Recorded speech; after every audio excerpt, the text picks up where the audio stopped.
votos a favor.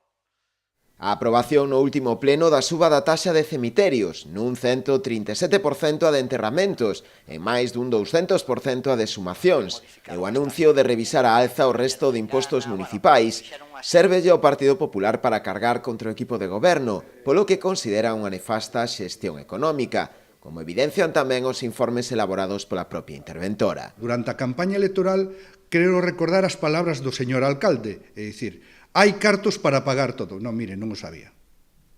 Porque unha vez que toma posesión e se puso o sueldo máis alto dos alcaldes, o primeiro que fai é pedir casi 2 millóns de euros para pagar as facturas que ten no queixón. Pero é máis, nos informes económicos de intervención que foron en eses orzamentos, a señora interventora xa alerta da posibilidade que a final deste ano haxa máis de 1.300.000 euros de deuda con proveedores, con facturas que van quedar ao final deste ejercicio no queixón. Esa é a realidade.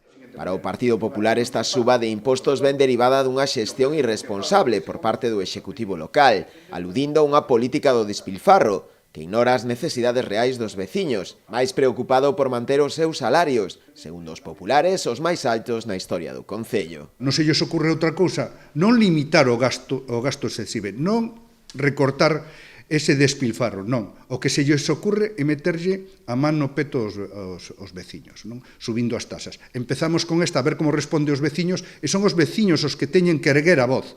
Claro que o facemos a oposición, pero son os veciños os que teñen que decirlles a estos socialistas que non, que estamos fartos.